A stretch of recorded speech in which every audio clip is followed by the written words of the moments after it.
Hi mga moms! So uwian na, nandito na kami ngayon sa farm and kakain kami ni Gwen nung aming natirang ulam. Yung mga pansit, tsaka ibang gulay na iuwi na nila Diday at ni Danica. Okay naman, akala ko makanis eh. Anong brand na yun? But, Ampalaya. Ayun yung picture oh. Wala na Hindi, ayun oh, andyan. natapon yung bottle. Green? Green. Blue. Green, parang ganun. Oh, Bremod. Anyway, so andito na kami ngayon ni Gwen and nag-early dinner kami dahil maglalaba kami. Daming labahang damit. Kasi bukas pupunta kami sa DO. Yes. So, Magkumpra mo? Manood. Na. Pride. Miss Oo, tomorrow na pala. yeah. Hindi kayo manonood? Ganito ba yun? Yeah. Magkano? Ticket. Wala man. Wala, open to public yun, nasa plus, asan ground. Kapitolyo? Petrol ground.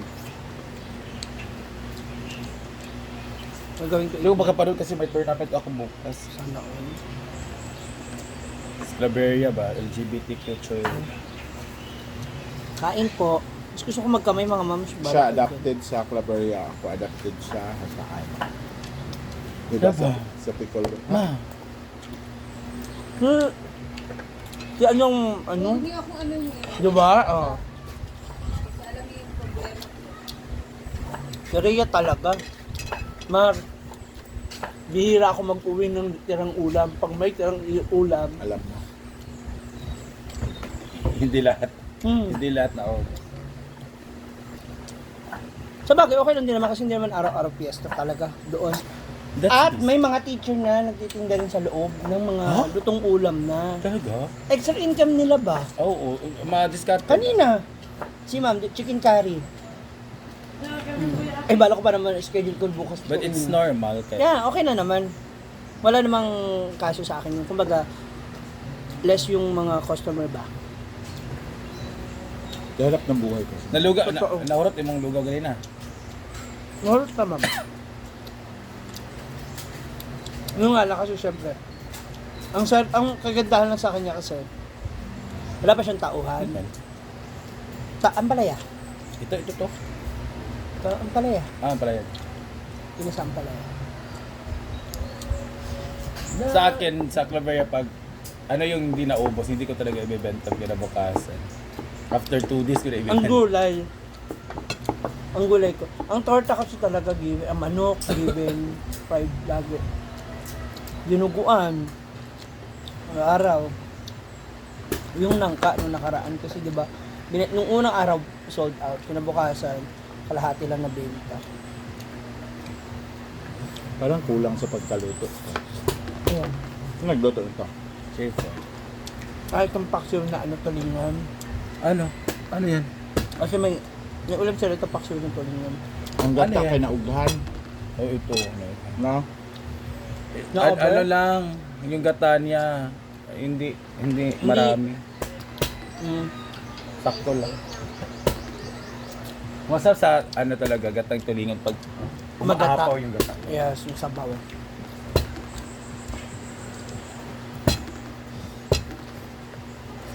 Alam mo, Ismael, baka nang gabugot ka.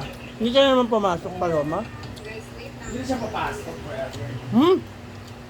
Mag-ruleta ka sa Brenda next, bukas or sa Sunday ko. Sinang i-invite?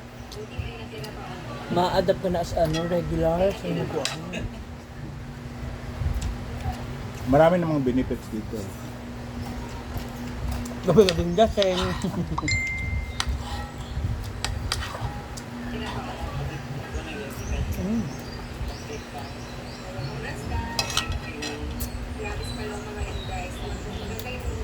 Pakain na kami. Dami namin lalabahan mamaya mga moms. Pakita ko sa inyo. Mga labahan namin. Hindi matatapos dito ang lahat.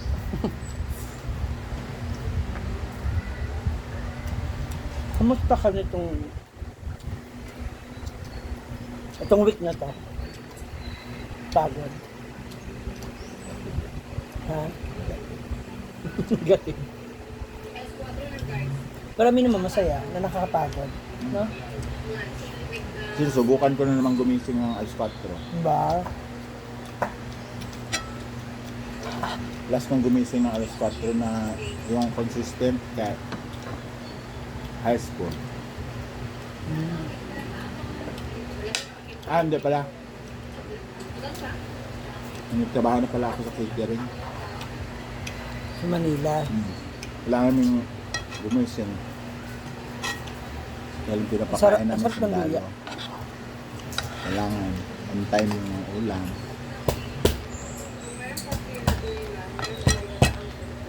Ganyan din sa ano, si Mama Ellen, Palawag.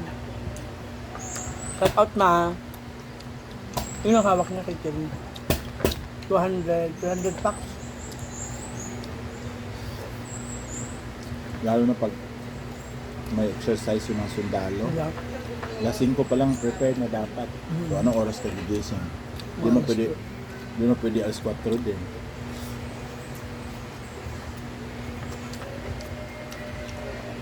Pero gabi pa lang, nakapamalengke na kayo. 1 week kasi kami na mamalengke. Good for May 1 stock week. na. Kasi sa Divisoria kami mamalengke every Sunday. Para lahat. Kaya doon ka makakuha ng Ano to? mura. Yung sa Terry. Mura, tapos bulto. Ah, oo, yung mga naka ano, malaki. Oo, yung mga repolyo, sibuyas. Pupunta kasi kami doon, yung pasaran na yung ano, kasi di ba, dumadaan ng release doon. Yes. Pag ganong oras, yung isang sakong ano, sayote, 200 na lang. Di ang laki na ng tipid mo. Basta kailangan maramihan ka taga bumibili. Kung makita nyo lang ako sa Divisoria dati guys, para akong taga Divisoria din, kargador. Bawal doon yung palamya-lamya kang lakad na parang nasa mall. Doon day, bardagulan. Saka ano, wag kang ano, yung tabangga ka lang. Aarte ka, walang ganon. Nasaan ko noon? High school din ako. Tapos, Doon kami namimili ni mama. yung amo ko, sinasadya na talaga na gutumin ako. Bakit? Para bilisan ko magkilos, para makakain ako. Ni-stylean niya ako. Tapos ayan na. Mga alas 8 ng umaga. Pupunta kami doon, alas 3 pa ng madaling araw dahil. Alas 8, Chowking na kaagad kami. Alam ko na yung favorite mo, Bayot. Mag-order ka na dyan. Chicken Lauria. Hindi ka pa ano yan? Hindi ka pa komang? Hindi pa, yun yung time na mag-apply sana ako ng sundalo. Yung pasado na ako lahat, yung Neuro pasado na. Ay, ayaw pumayag nanay ko. Hindi pa rin stroke si mother. Ay, stroke na. Pero ano kasi siya, clam siya, yung nai-stroke dahil sa panganganak. Pero, hindi pa siya, Paralyzed. hindi, Nauutali. oo. Yung lakad lang niya, parang 1-2, 1-2, gano'n.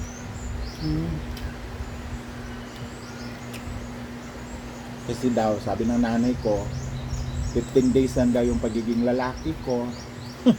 The rest, Puro bakla kabakla na. naman. So, baka daw bulihin ako or pagalitan ng ahit sa akin. So, syempre mother yan. Mother's Saka knows that time, hindi pa tayo yung parang ganun ka-open ba? Oo. Ngayon kasi, mag-teacher ka na mahaba buhok, mag-office work ka na nakaganito, okay na sa kanila. Tsaka ang gusto ko talaga dati doon sa kampo talaga, yung ano, yung kausap ko mga malalaking ranggo ba, mga tao. General. Yung tatay-tatayan ko talaga doon, taga Zamboanga. Ako tagalaban ng ano niya, uniform. Binibigyan niya ako sa isang pares ng up and down.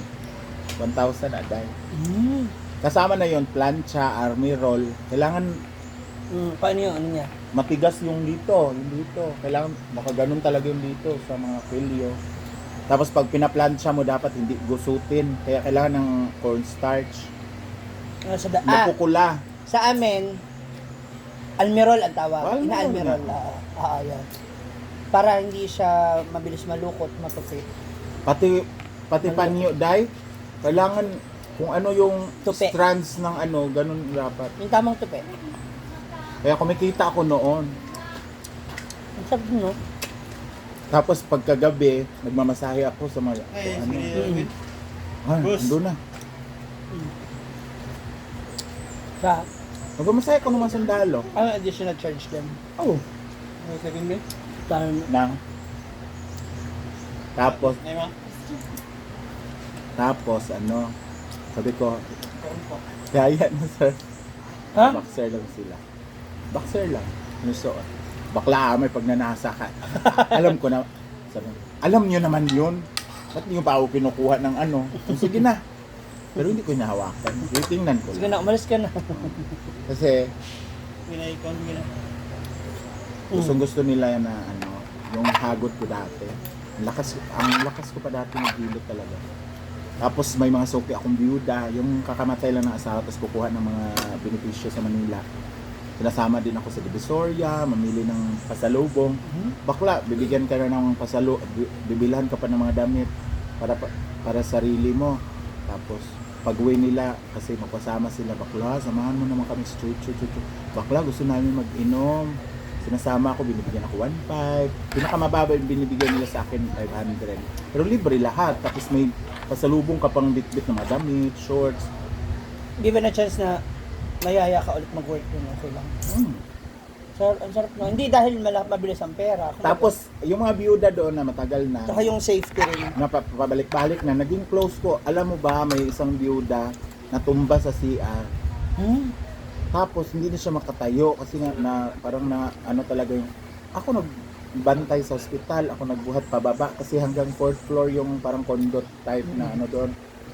Ako nag-alaga. Walang bayad yon. Sabi niya, bumili ka ng pagkain. Sabi ko, wag na. Hindi pa na-release yung loan mo, nandito ka pa sa ospital. Kung ano yung rasyon, o hindi mo kakainin, ako na lang kakain.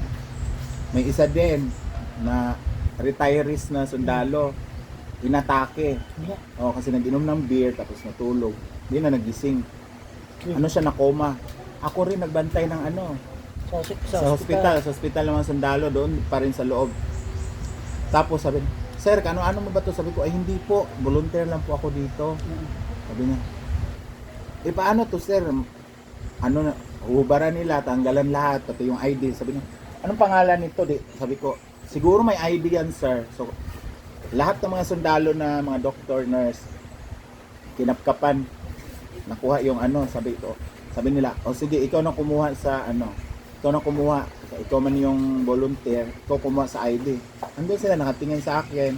Sabi ko, gusto ko sir na ano tayo dito na baka may mawala. Kasi kaka-release lang ng loan niya. Kinabukasan darating yung asawa niya. Kasi nga, makuha na yung pera. So, sila ng dalawa, bali, punta na muna ng Manila, mamili. Parang may bibili niya. Tapos sila, tapos uwi na. Hindi na inabutan ng kinabukasan.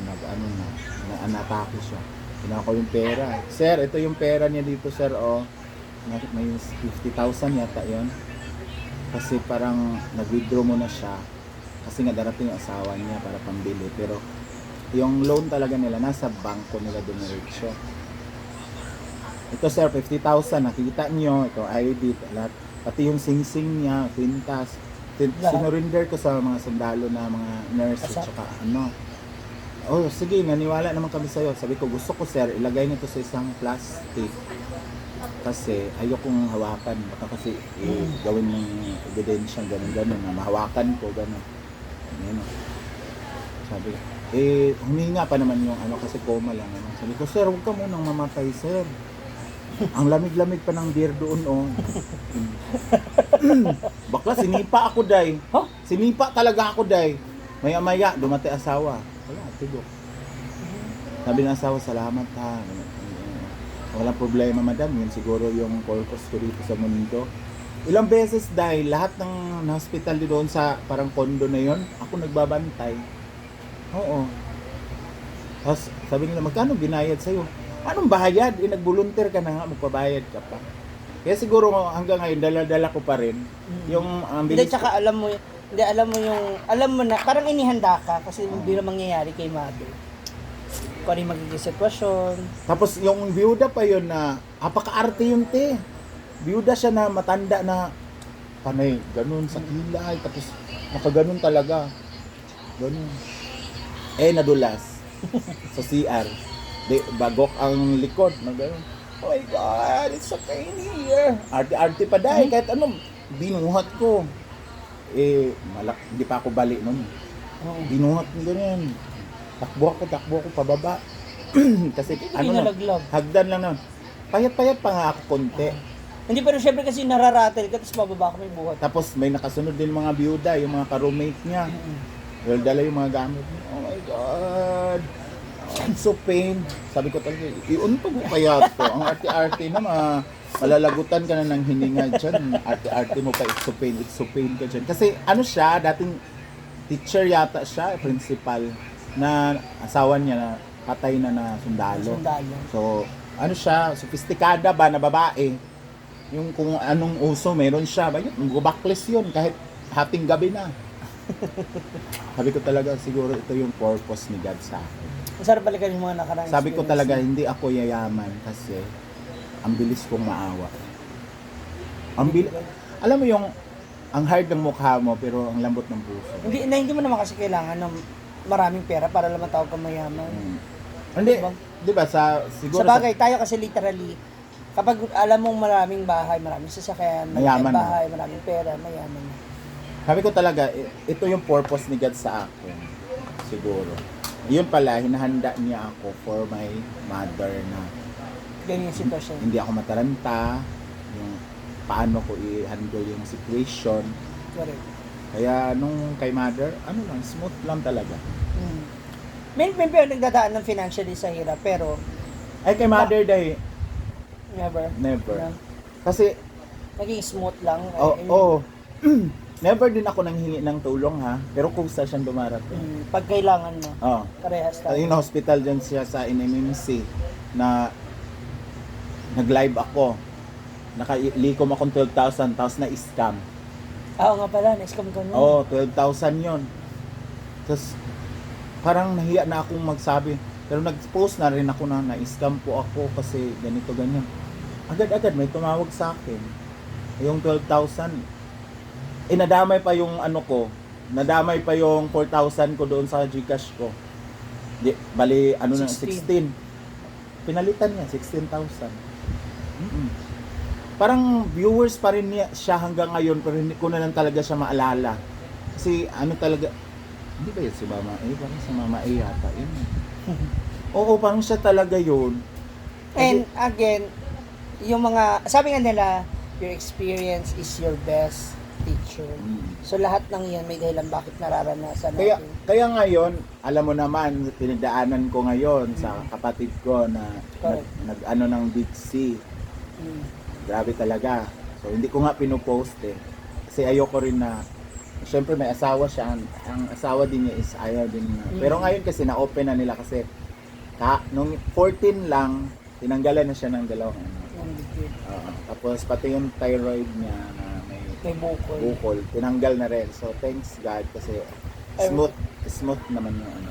Pero hindi ko pinapublish yun sa ano na parang para mangingi ng ganito, ganyan. Kasi alam ko na Tsaka meron naman siya medical care doon sa ibang bansa. At saka ayoko yung ewan ko, mayabang ba ang tawag nun na ayoko yung kaawaan ba na pati yung pamilya ko madamay. So nahimik na lang ako na yung Sarili din na lang. yung pabalik-balik natin everyday sa simbahan. Yun yung pala, yun na lang yung palagi kong ano. Dasal din. Oo. Correct, parehas tayo.